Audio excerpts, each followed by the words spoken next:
Bom dia a todos. Que Jesus, nosso Mestre, possa nos dar a sua paz hoje e sempre. Uma satisfação ver todos vocês aqui reunidos no Salão Vinícius do Centro Espírita Allan Kardec de Campinas e todos aqueles que nos assistem pelas redes da internet em vários lugares do mundo. É uma alegria imensa poder, nesta manhã, falar um pouco sobre Espiritismo, Evangelho e alguns desafios que nós vamos encontrar naturalmente, temos encontrado atualmente para divulgar e estudar o Espiritismo em vários âmbitos da sociedade.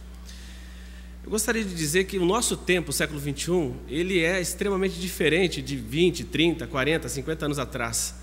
Diferente em vários aspectos. Hoje, por exemplo, temos um acesso à tecnologia extremamente grande e que mudou praticamente a forma de se comunicar e as pessoas de se interagirem. As informações são muito rápidas. Na realidade, hoje, as sociedades são tão interligadas que, por mais muros que se criem entre elas, nada que se faz em um país, não tem reflexão, é um reflexo, naturalmente, em outros países. Qualquer ação isolada de um país vai ter um reflexo profundo em outros países. Hoje nós vivemos numa economia, uma política toda globalizada. Apesar dos países serem extremamente fechados, a gente vê que tudo está interligado e que nós vivemos num mundo chamado planeta Terra. É a nossa casa, é o nosso lar, é o nosso mundo.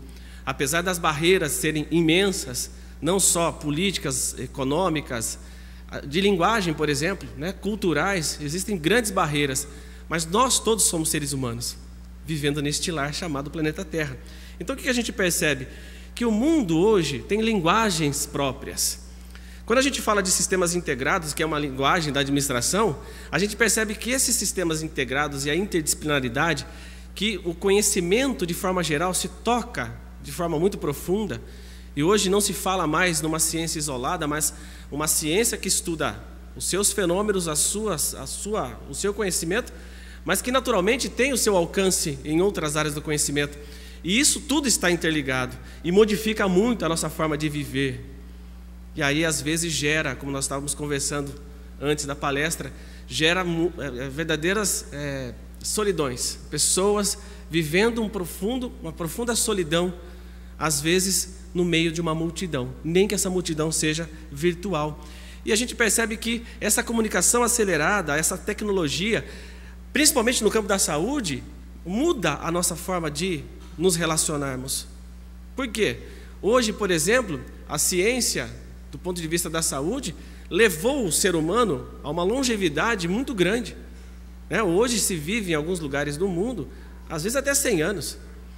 E a gente fica percebendo que transitar pela vida material durante 100 anos é muito tempo. Mas ninguém pensa em morrer. Alguém pensa em morrer aqui? Ninguém. Acordaram de manhã e falaram assim, vou na palestra hoje, que eu estou pensando em desencarnar. Não, ninguém pensa nisso. A gente pensa em viver, e quanto mais a gente viver próximo das pessoas que nós amamos, ou fazendo as coisas que nós gostamos, ou transitando pela vida, nos aperfeiçoando de uma forma geral, do ponto de vista intelectual e moral, nós estamos felizes. Mas a morte é um princípio da vida, é uma consequência da existência, é um processo natural, que hoje nós do Ocidente não sabemos lidar direito. Nós estamos caminhando para lidar com a morte de uma forma mais tranquila, mas ainda assim traz muito sofrimento, muita dor na hora de nós perdermos entes queridos. E o que a gente percebe? Qualquer coisa que acontece hoje neste mundo, daqui a pouco, ali alguns minutos, uma pessoa do outro lado do mundo já está sabendo. É muito rápido, é demais de rápido. E o que nós percebemos? Que se a gente não souber construir um processo de comunicação verdadeira, aquilo que nós estamos querendo realmente disseminar acaba sendo prejudicado. Porque nem sempre aquilo que nós estamos falando num processo de comunicação acelerada é o que as pessoas do lado de lá vão receber. Gravem esta ideia, porque tem tudo a ver com esses desafios que nós trouxemos hoje para a reflexão. 50 minutos, 55 minutos, não será possível a gente, claro, falar de todos eles, mas a gente vai trazer algumas reflexões muito interessantes para que nós possamos, na nossa existência, no nosso trabalho, na nossa individualidade, nas atividades que nós desenvolvemos enquanto espíritas, fazer o melhor para que a mensagem espírita possa atingir as pessoas de uma forma positiva. O que nós percebemos com isso, portanto? que não dá mais para pensar de forma linear. Nós precisamos ampliar o nosso pensamento e pensar de uma maneira mais sistêmica, né? O conjunto do conhecimento da humanidade, ele promove um pensamento muito mais amplo. E o Espiritismo como um todo, a gente vai falar um pouquinho disso daqui a pouco, nós percebemos que não dá também para ter um pensamento linear. Ele é muito amplo, ele traz leis divinas, e essas leis que são gerais, elas são aplicadas na sua multiplicidade de situações que nós vemos acontecendo em todos os lugares deste mundo.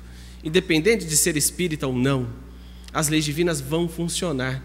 E nós, revestidos desse conhecimento, precisamos entender como é que esse processo se dá e os desafios que isso vai trazer para que a gente possa, portanto, nos relacionar de maneira mais adequada no mundo.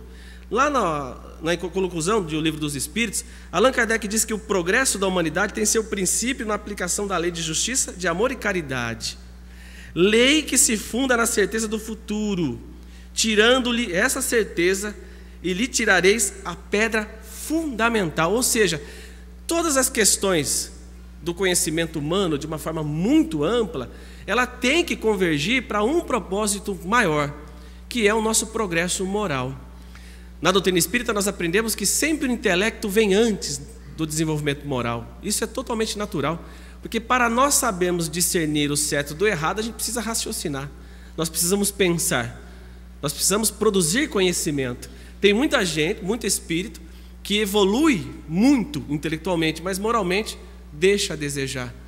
É necessário aplicar esse conhecimento, né, esse amplo conhecimento intelectual nas questões morais, para que a gente possa, portanto, desenvolver uma sociedade muito mais justa. É nesse sentido que a gente introduz a nossa proposta de hoje, para entender quais são esses desafios. Porque neste mundo, que é um mundo naturalmente de expiações e provas, a gente tem um emaranhado de fundamentos doutrinários que o Espiritismo nos traz para ajudar a gente a transitar por esta vida. O Espiritismo, quando a gente fala que tem o seu tríplice aspecto, apesar de não estar escrito em nenhum lugar das obras fundamentais de Kardec, a gente percebe que o conhecimento espírita, ele tem um alcance muito grande, extenso, ao conhecimento de forma geral. Porque trata das leis divinas, é claro que no conhecimento de uma forma geral, os homens vão desenvolvendo o seu conhecimento, aceitando ou não, alicerçados nestas leis divinas. Quanto mais o homem se afasta dessas leis, mais ele se torna infeliz. Quanto mais a gente conhece estas leis, mais a gente vai produzindo esse conhecimento. Então, o Espiritismo, tendo esse tríplice aspecto, que aí é uma conversa para uma outra hora, tem o seu aspecto filosófico, científico e moral, né? E é uma doutrina filosófica de bases científicas e consequências morais. Ele permite que a sua filosofia desenvolva o pensamento de tal maneira que, através dos fenômenos espíritas que já foram catalogados e que são produzidos hoje na casa espírita, a gente tem uma visão da imortalidade muito mais acurada, muito mais profunda. E aí vai permitir que a gente tenha uma visão da vida diferente. Não dá para ter uma visão linear, é ampla. Os espíritos vieram contar para nós a situação que eles estiveram. Nós estamos encarnados nessa vida e estaremos um dia na situação deles. E a pergunta que a gente deve fazer, e muitos de nós fazemos, é como é que nós estaremos depois dessa vida? Como é que eu vou construindo as minhas relações de forma a estar de uma forma mais tranquila ou em paz no mundo espiritual? Sabendo que eu terei ainda infinitas vidas até atingir o objetivo principal da nossa existência, que é a perfeição e a felicidade. Então, nesse sentido, a Casa Espírita promoveu naturalmente, de uma forma muito plural, atividades imensas, né? Assim, fantásticas, extraordinárias, que promove o estudo da filosofia, fazendo com que as pessoas procurem interiorizar esse conhecimento, e aí decorre naturalmente um aspecto moral. Diante de alguns conhecimentos espíritas, a gente fica às vezes envergonhado do nosso comportamento, do nosso pensamento no mundo que nós estamos vivendo. Então, para isso que quando a gente fala que o Espiritismo é uma filosofia, porque faz a gente pensar. E nesse sentido, quando a gente fala desse aspecto que o Espiritismo promove da ciência espírita, ou seja, do fenômeno espírita, ou da comunicação que os espíritos nos trazem, ou que trouxeram na codificação, a ciência, de uma forma geral, né, mais humana, materialmente falando, desenvolveu tudo de facilidade que nós temos atualmente no mundo. Vocês concordam comigo? Hoje tem alguém de algum lugar deste planeta assistindo essa palestra. Depois essa palestra vai para o ar e outras pessoas poderão assistir. Uma pessoa pode se comunicar através de um celular. Dá para se falar de celular há 40 anos atrás? Se alguém falasse de televisão há 100 anos, ia ser chamado de louco.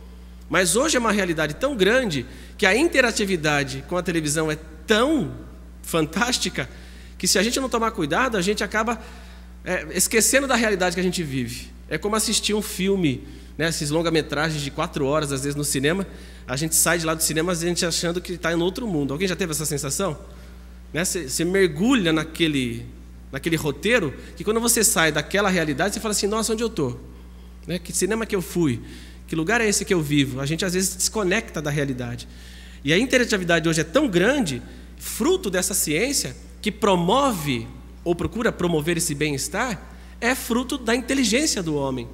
E quando a gente fala da ciência espírita, o que é? É a observação dos fenômenos ditos espíritas, da comunicação dos espíritos nas reuniões mediúnicas, que foram catalogadas aí desde 1855, enfim, fenômenos que sempre existiram, e que hoje a gente permite ter um olhar espiritual da vida.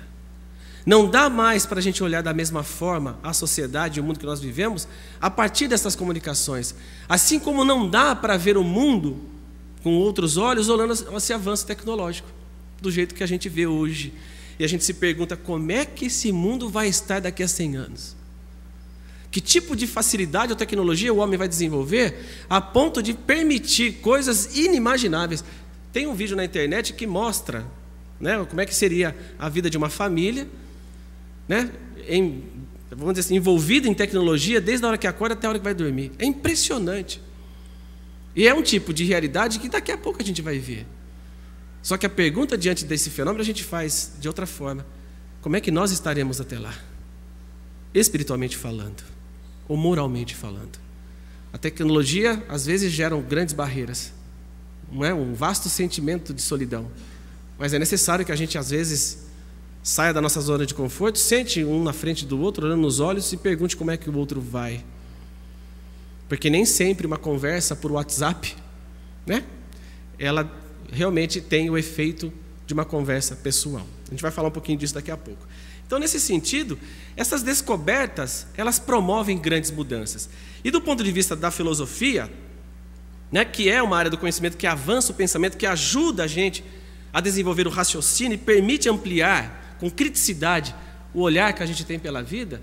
Quando a gente olha a filosofia como um conhecimento, e a gente olha o espiritismo como um conhecimento consolidado que permite igualmente ter uma criticidade sobre a vida, nós nos perguntamos: o espiritismo, sendo uma filosofia, tem que desenvolver um olhar racional. Né? Não dá mais para nós continuarmos alimentando estruturas teológicas passadas. Nós precisamos nos libertar. E esta liberdade vem do pensamento, vem da reflexão e vem, portanto, do estudo. O Espiritismo promove em nós uma mudança significativa. Nós descobrimos quem somos, de onde viemos, para onde vamos. O que nós estamos fazendo aqui? Por que uns são tão diferentes dos outros? São perguntas que a gente fala assim: isso é o básico do Espiritismo. Ah, é? Vai entender e aplicar isso na vida íntima. Vai pegar esses postulados fundamentais e tentar aplicar na vida cotidiana. Não é algo fácil de se fazer, mas não é impossível. E nós precisamos nos exercitar. O amor é um sentimento divino que vem do exercício. O amor não vai ser um sentimento que vai ser desenvolvido por fenômeno.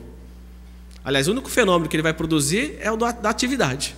Se a gente não desenvolver o amor na prática, como é que a gente vai amar de verdade?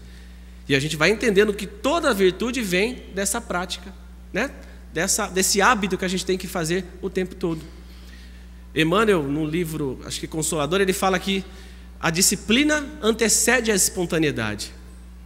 Para desenvolver as virtudes, precisamos nos disciplinar. E nem sempre a gente consegue. No Livro dos Espíritos, os Espíritos chamam a nossa atenção e puxam a nossa orelha Porque eles afirmam que nós não atingimos níveis maiores numa encarnação porque nós não queremos. Porque nós não nos esforçamos. E quando a gente se esforça, a gente vence grandes barreiras. E por fim, quando a gente fala da religião, de uma forma geral, a religião vem acompanhando a trajetória humana de uma forma muito intensa. E o Espiritismo tem um caráter religioso. Mas se nós perguntarmos se o Espiritismo é uma religião, a maioria vai falar que sim. Eu afirmo também que sim, porque penso dessa forma, mas não é uma religião comum. Não é mais uma religião para somar com as demais. É uma filosofia que decorre um aspecto moral. E nesse sentido, ele é uma religião porque procura religar o ser humano ao seu Criador, entendendo a nossa essência primordial, essencial, porque somos espíritos, vai fazer um esforço nos seus fundamentos para ligar a criatura ao seu Criador. Mas isso não é feito de uma forma externa, é íntima. O conhecimento de si mesmo, o conhecimento do Espiritismo promove, portanto, essa religação. Esse religamento que vai fazer com que nós compreendamos a nossa verdadeira natureza, que é espiritual. Portanto, a religião espírita promove uma transformação, uma revolução íntima muito grande, mas não faz milagres no sentido de fenômenos, né? Não faz nada mágico. Essa revolução íntima vem do esforço individual de se transformar, de mudar, de fazer as coisas diferentes. Isso é uma decisão que a gente toma todos os dias. Quando eu levanto numa segunda-feira cedo e estou de mau humor, eu tenho uma escolha a fazer. Ou eu vou para o trabalho dessa forma, e às vezes vou arrumar provavelmente alguma encrenca lá, ou eu mudo o meu aspecto íntimo, o meu pensamento, e tento enfrentar as adversidades com fé, com resignação e com coragem. Portanto, esses fundamentos que o Espiritismo nos traz, muda a nossa forma de pensar, muda entender Deus, a criação e a imortalidade do Espírito. Quando nós passamos a compreender que nós somos imortais, mas de verdade, nós passamos a transitar pela vida com outros olhos. A morte, que é um fenômeno natural, apesar de nos abalar, e nós sofremos muito com isso, perder um ente querido é uma dor inquestionável. É inquestionável a dor. Não dá para mensurar o que é perder um filho, um neto, enfim. Quando se ama, quando se tem vínculo. Então o que nós percebemos? Que a morte é uma dor. E nós precisamos transitar por ela, porque a dor que não é tratada gera desequilíbrio. E o desequilíbrio, às vezes, de difícil tratamento. Então é necessário que a gente se revista desse conhecimento, para que quando nós passarmos por este momento que é natural, a gente tenha força, resignação e coragem para suportar, sabendo que um dia nós nos encontraremos na imortalidade. Entenderemos as leis morais, a possibilidade da comunicação com os espíritos, esperanças e consolações que promovem em nós a esperança. Um ser humano sem esperança, ele não tem mecanismo de vitória. Como é que ele vai vencer na vida se ele não tem esperança? Uma pessoa desesperançada, ela acaba às vezes caindo na inércia. E nós precisamos cultivar de uma forma positiva que lá no fundo, lá no fim, haverá o sol, haverá a tranquilidade, haverá a paz que a pessoa almeja. Ela vai ter que transitar por isso por algum motivo. Que também não dá para a gente às vezes, né, ficar criando ilusões e achando que às vezes as pessoas sofrem por este ou por aquele motivo. Por isso que toda a tragédia social que acontece, o espírita verdadeiro não fica fazendo criações mentais em relação àquilo, ou tentando encaixar determinados fundamentos que a doutrina espírita traz para justificar, às vezes, tragédias que são grandes. Cabe a Deus julgar isso, e cabe a cada um de nós estender as nossas mãos para as pessoas que estão fragilizadas nesse momento, se não fisicamente, pelo menos com uma oração, com uma vibração positiva. E aí a gente às vezes vê pessoas que ficam criando teorias para justificar alguma tragédia, seja essa coletiva ou às vezes individual. E o Espiritismo não cuida disso, cuida de leis gerais para que possa aplicar na realidade. E a isso só Deus tem essa condição. Os espíritos altamente superiores podem até fazer algum julgamento, algum entendimento, mas nós, que somos imperfeitos, Nós não devemos fazer isso, como a gente vê, infelizmente, acontecendo no movimento espírita. Portanto, este é o mundo que nós vivemos, de expiações e provas, um mundo de dificuldade, onde pessoas que estão transitando ainda pela inferioridade convivem com pessoas que estão já um pouquinho mais evoluídas. E nesse processo, todos nós aprendemos. Somos espíritos imortais e temos uma destinação. O Espiritismo diz para nós assim: todos nós fomos criados por Deus para sermos perfeitos e felizes. Não há ninguém neste planeta, ninguém, absolutamente ninguém, que não foi criado por Deus para ser feliz e ser perfeito. Questão 115 do Livro dos Espíritos. Só que isso vai depender de cada um. Essa perfeição nós só atingiremos quando nós entendemos a nossa verdadeira essência e começarmos, portanto, a fazer esta mudança. Na questão 1009, Paulo, o Espírito de Paulo, faz um comentário, tem um comentário maior, mas eu trouxe um trecho que tem tudo a ver com essa necessidade, ou através da lei do progresso, todos nós um dia atingiremos esta perfeição. Paulo nos diz assim que todos nós iremos gravitar para a unidade divina. Esse é o objetivo de toda a humanidade. O que significa gravitar? Gravitar para a unidade divina. Entender de forma mais plena as leis de Deus e transitando pelas múltiplas vidas, exercendo a nossa faculdade de espíritos imortais, projetando nas nossas relações uns com os outros através de pensamentos, atos e ações, né? Pensamentos, sentimentos e ações, essas leis de Deus que já estão dentro de cada um de nós. E ele diz que para atingi-lo, 3 coisas são necessárias: justiça. E nós precisamos desenvolver o senso de justiça. E a primeira coisa é não julgar o nosso semelhante em momento algum. Julgar no sentido de analisar é um direito da criatura humana, porém, muitas vezes o nosso senso de justiça é distorcido. É necessário o amor e a ciência de uma forma ampla. E 3 coisas são contrárias: a ignorância, o ódio e a injustiça. Portanto, 3 condições da imperfeição humana, que quanto mais a gente lutar contra, mais nós vamos potencializando essas 3 diretrizes para entendermos de forma mais plena as leis de Deus. Nesse sentido, então, todo ser humano há de progredir.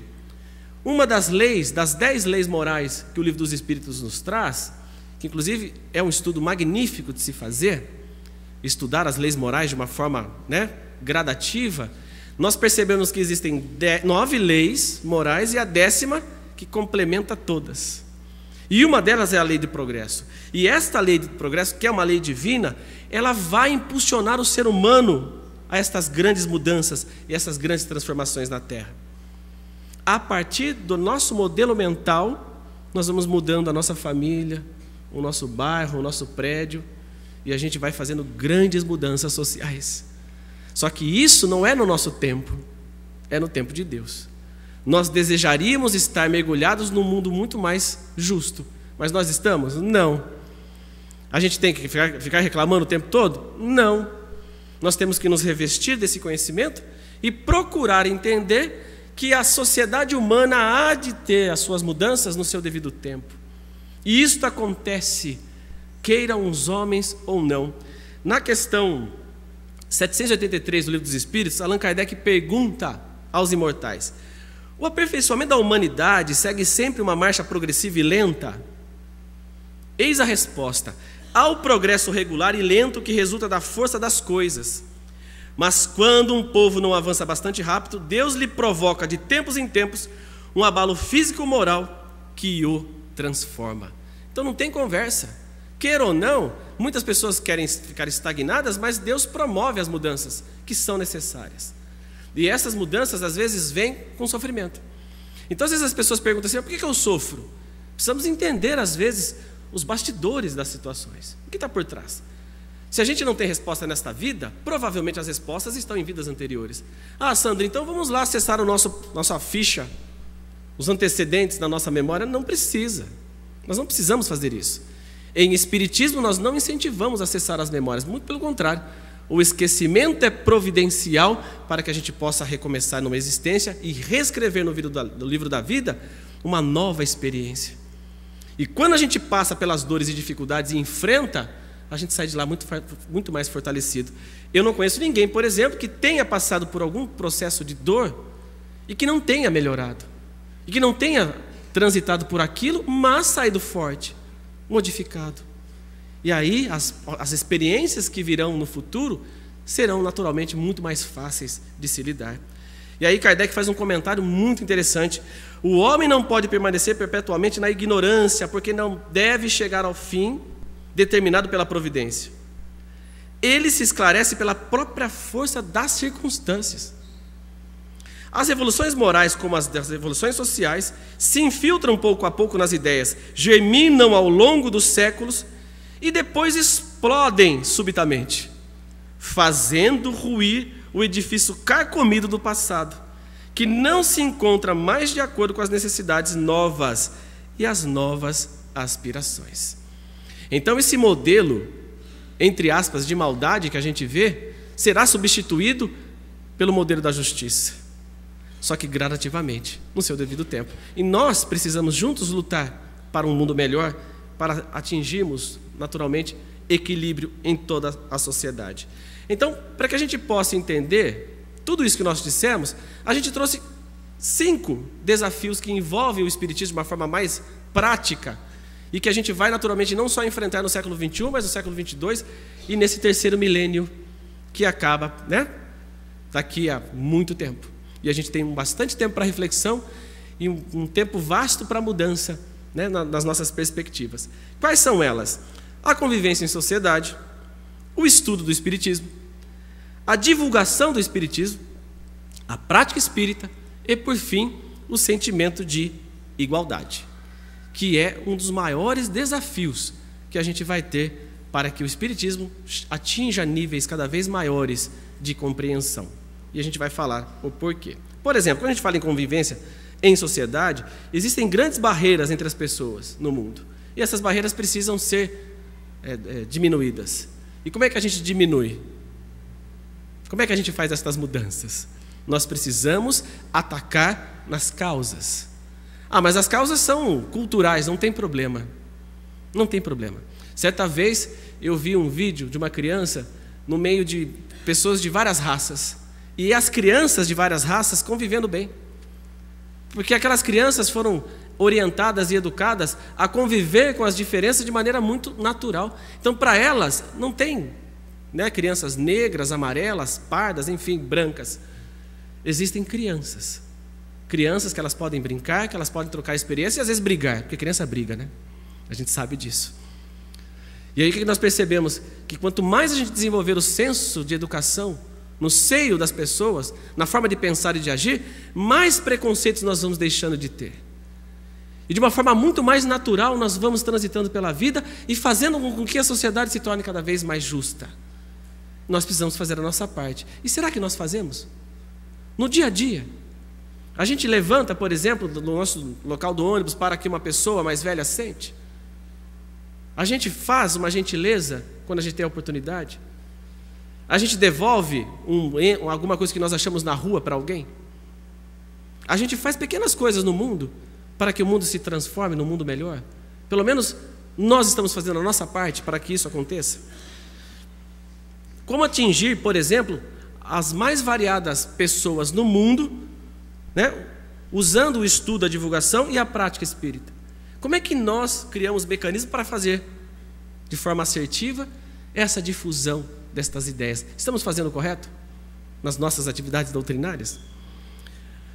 Quando a gente fala de divulgação, o que a gente vê de coisas que são fake news também em espiritismo por aí é de assombrar, é de deixar a gente desesperado.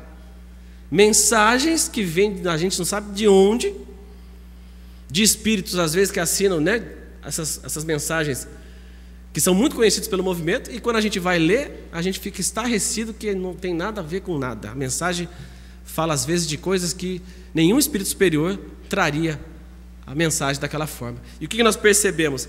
Que as redes sociais é uma verdade inquestionável, mas a gente não sabe usar de maneira adequada. E o que nós percebemos? Se nós não tomarmos cuidado, esta pergunta que eu vou fazer vai ser muito difícil de responder.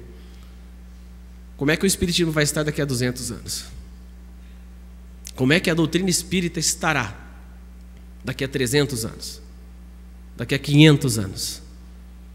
Como explicar para a sociedade futura que aquela mensagem não é verdadeira? Porque às vezes elas ficam sendo tão repetidas, e essas redes sociais são assim, né?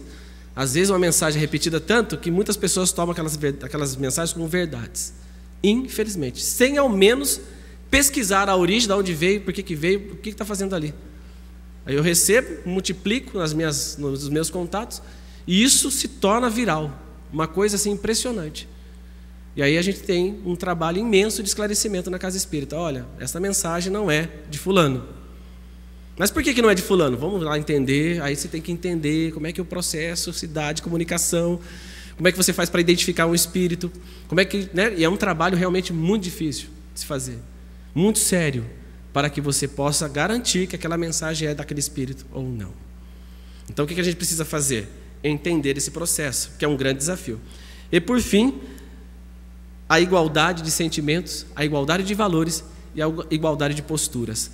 Todos nós somos iguais diante de Deus, e as desigualdades são geradas pela imperfeição humana, qualquer que seja essa desigualdade, seja intelectual, seja moral, seja social, enfim, qualquer tipo de desigualdade ainda é algo que nós, né, herdamos da imperfeição humana.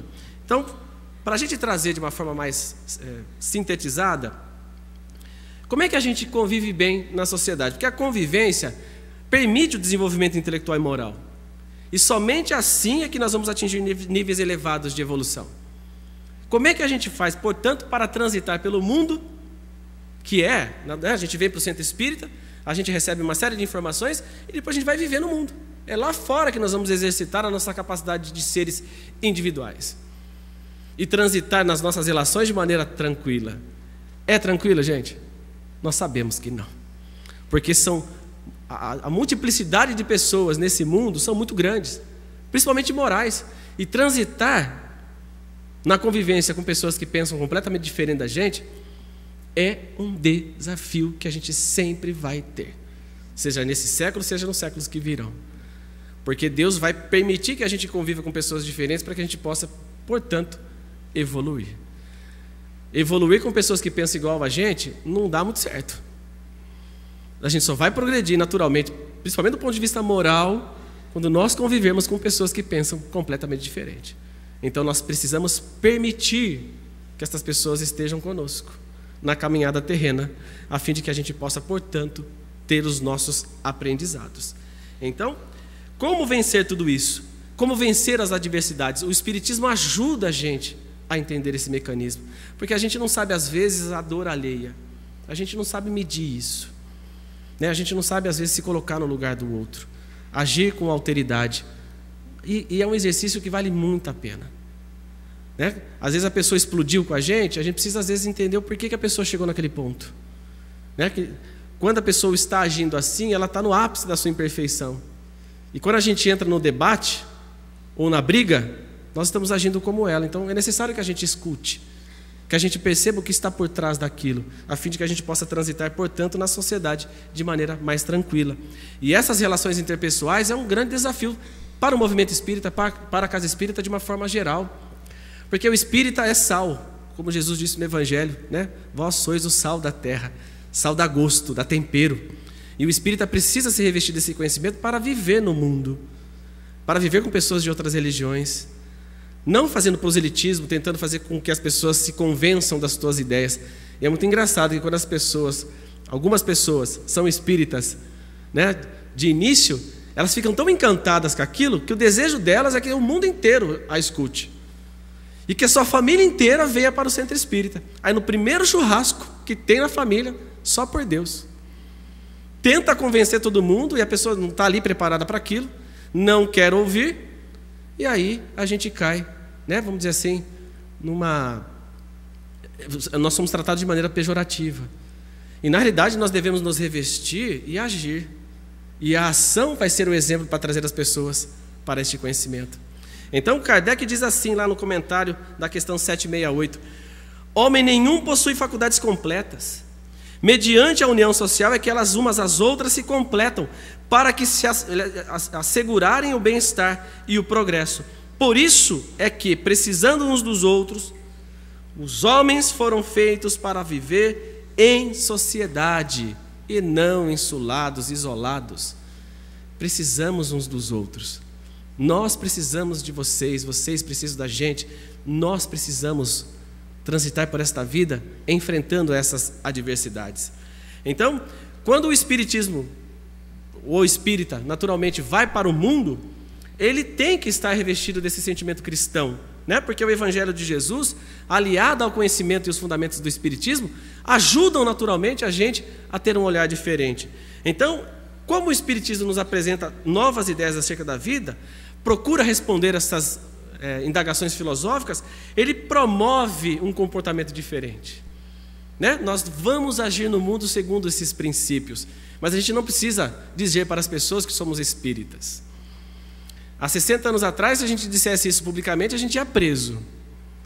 Hoje tem muita gente que fala que é espírita por status, né? Porque depois de Chico Xavier e tudo que se fez com outros grandes vultos do espiritismo no campo da caridade, a sociedade, de uma forma geral, atribui o espírita ao instinto ou ao sentimento de caridade. Mas será que nós somos caridosos no nosso dia a dia? E a gente faz de tudo que está ao nosso alcance para sermos caridosos com o nosso semelhante? Então a gente precisa nos avaliar, né? Precisamos fazer essa avaliação para que a gente possa ser esse exemplo vivo na sociedade em que nós estamos vivendo, a fim de transitar bem nas nossas relações. Outro aspecto importante é o ensino do espiritismo. O ensino do espiritismo é o que vai promover o conhecimento espírita no âmbito da casa espírita para pessoas que querem naturalmente estudá-la. É um assunto que tem que estar presente sempre nas casas espíritas sérias e que tem esse compromisso com a coerência doutrinária, para que não se ensine nada errado do ponto de vista doutrinário e que as pessoas levem da casa espírita o conhecimento equivocado. E nós percebemos que hoje, com esse avanço tecnológico, né, qualquer pessoa hoje entra no YouTube e assiste palestras das mais variadas naturezas e temas. Concorda ou não? Sim. Milhões e milhões de palestras são postadas anualmente no YouTube, por exemplo. E o que nós percebemos? Que muitas são boas, mas outras são um desserviço ao espiritismo. Né? Pessoas de bom senso que assistem determinadas palestras, ali, alguns eventos às vezes, fazem aquela relação lógica, né? Que a pessoa fala uma grande bobagem em nome do espiritismo. E aí, na lógica básica é assim, ó: se chover, o carro molha, o carro está molhado, portanto, choveu. Será? Alguém não pode ter ido lá jogar água? Mas a lógica básica é assim, funciona desse jeito na cabeça das pessoas. Se chover, o carro molha, o carro está molhado, portanto, choveu. Né? Aquela pessoa se diz espírita, está falando essa tremenda bobagem. O fulano é espírita, portanto, o fulano acredita naquilo lá.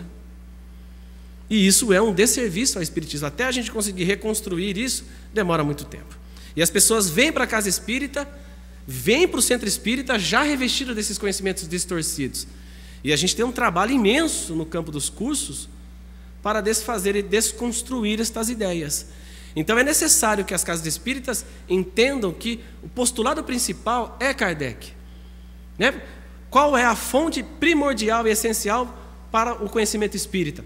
As obras fundamentais de Allan Kardec. Então esse assunto precisa estar o tempo todo. E esse estudo tem que ser sério, né? Toda casa espírita séria promove estudo sério. E Kardec assevera que o que caracteriza um estudo sério é a sua continuidade. Quem quer adquirir uma ciência deve estudá-la de maneira metódica, começando pelo começo e o seu encadeamento de ideias, até atingir níveis maiores de conhecimento. Né? A gente vai entendendo os postulados devagar.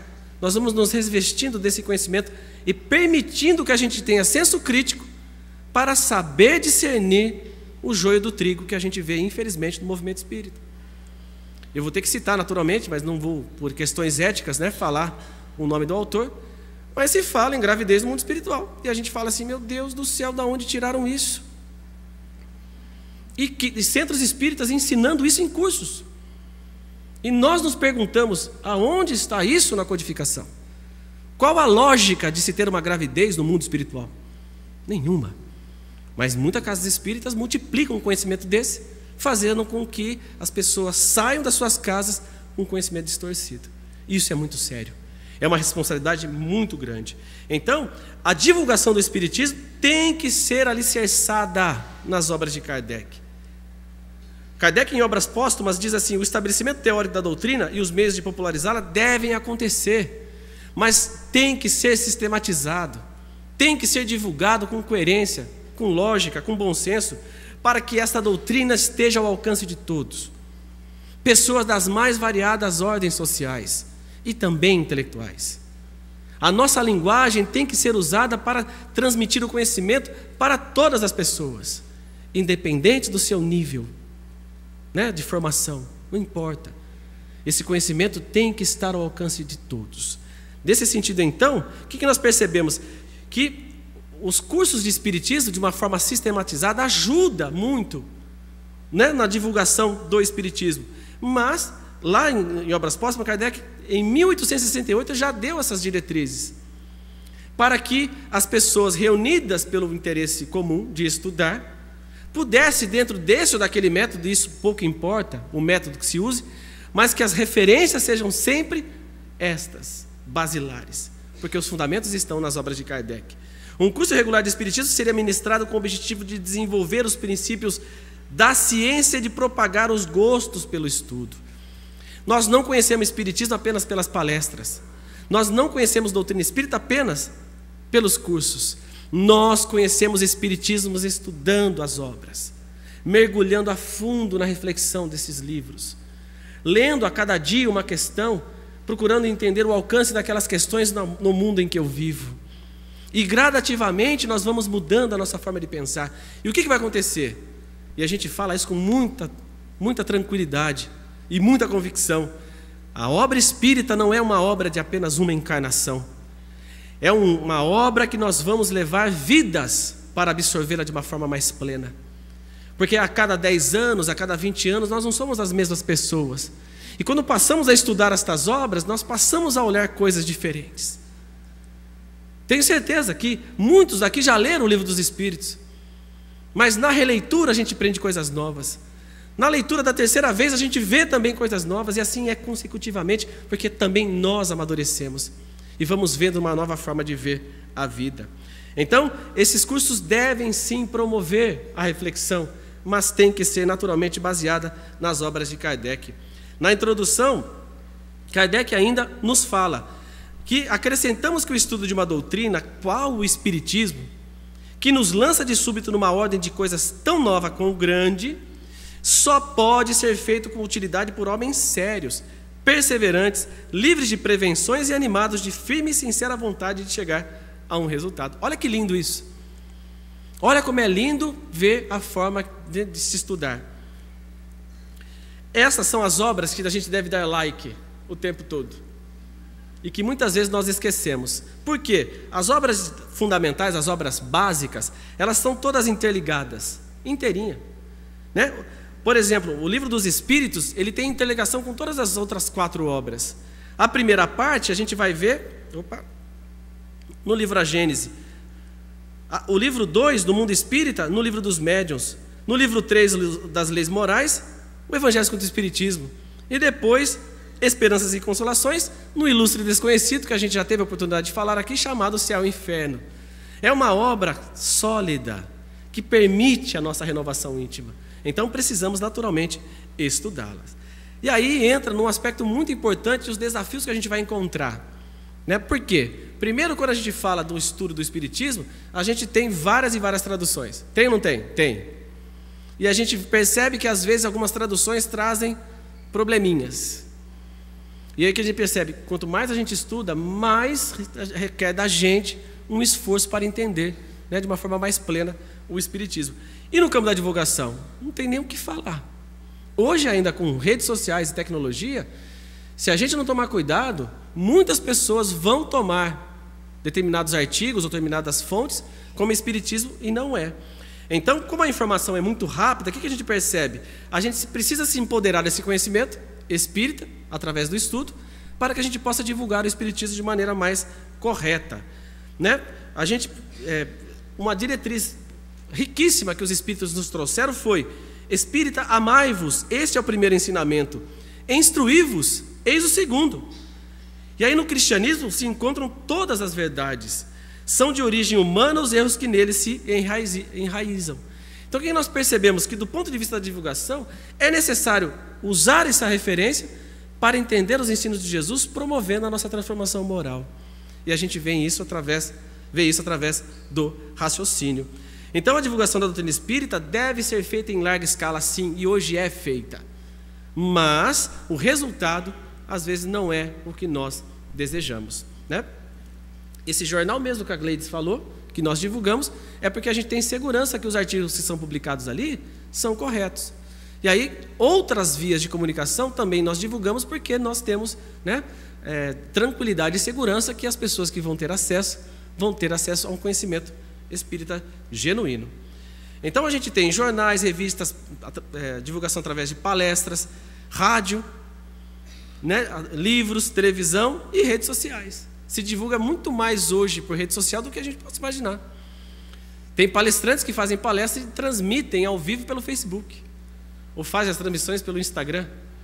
Usam esses recursos para transmitir o conhecimento, mas nem sempre, e a gente tem que alertar, o conhecimento que é transmitido por estas vias são adequadas. Se a gente não entender, nós teremos uma grande dificuldade num porvir para entender o Espiritismo para as próximas gerações. E a responsabilidade é nossa. Tá? O que mais nós gostaríamos de dizer? A prática espírita. Né? Quando a gente fala de prática espírita, vem uma série de coisas na nossa cabeça, certo? Não vem?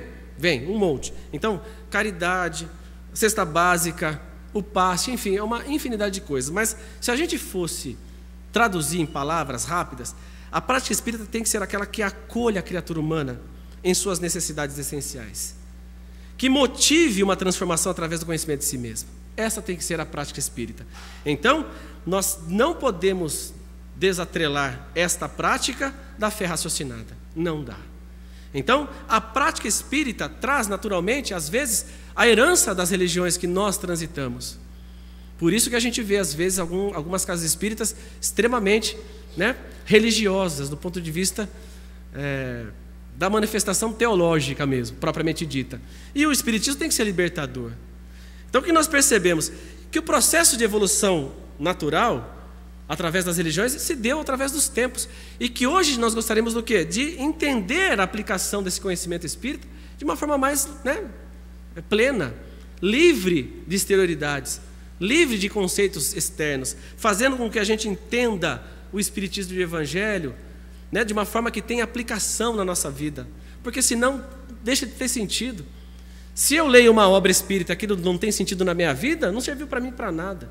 Agora, se um conhecimento tem tudo a ver no alcance da vida, meu Deus, com certeza vai ser uma revolução na nossa existência. Então, nós reforçamos que o Evangelho de Jesus é a bússola segura, né, que vai nortear cada um de nós à conquista incessante dessa vivência superior no mundo.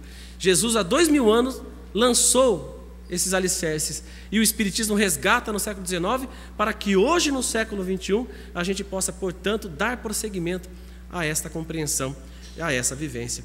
Práticas espíritas, oração, evangelho no lar, prática da mediunidade com segurança, com critério, com bom senso, né? O estudo e divulgação do Espiritismo, o estudo da cultura universal é necessário, e, portanto, a prática do bem em todos os aspectos da vida. E para reforçar ainda, a gente diz que a prática tem que ter, né, tem que ser estruturada com amor, calcadas no bom senso e com discrição. A prática espírita, inclusive, tem que ter estudo e divulgação da doutrina sempre alicerçadas em Kardec, né? Colocar as tarefas, os exemplos de Jesus, sempre como servidores. As nossas atividades, nós somos iguais. Aguardar o tempo de cada um, pois Deus nos aguarda na senda do infinito. Então, a prática espírita tem que exercer, né, as nossas faculdades com honestidade, com amor. Nós temos que ser exemplos vivos do que seja realmente o Espiritismo. Estimular esta prática com seriedade, com fraternidade, fazendo com que as pessoas sejam consoladas, sendo esclarecidas quantas dores não são no mundo ainda. Quantas pessoas não entram à casa espírita necessitadas de um amparo, de um sorriso, de um conforto. Se a gente não se preparar para fazer esse trabalho, como é que a gente vai atingir? Como é que nós vamos envolver essas pessoas nesse sentimento para que elas possam sair dessa situação? Então, o que nós precisamos fazer? Focar nesta melhora do mundo. E esta melhora do mundo parte de nós mesmos. Se o bem reinará na terra quando todos nós agimos desta forma. Nós não desejamos um mundo de regeneração? Quem não deseja? Todos nós, mas precisamos viver este mundo dentro de cada um. Portanto, para a gente poder partir para o nosso encerramento, esse sentimento de igualdade, que a gente gostaria de encerrar, que é um dos maiores desafios que a gente vai vivenciar nesse século XXI, no meio espírita, é a gente se colocar como iguais. Porque quando Deus nos criou, nos deu e nos dará infinitas oportunidades para atingirmos a perfeição, certo? E nós não somos melhor que ninguém. Se nós estamos fazendo esta ou aquela atividade, ou se uma pessoa tem um grau intelectual maior que o outro, não deve se colocar acima.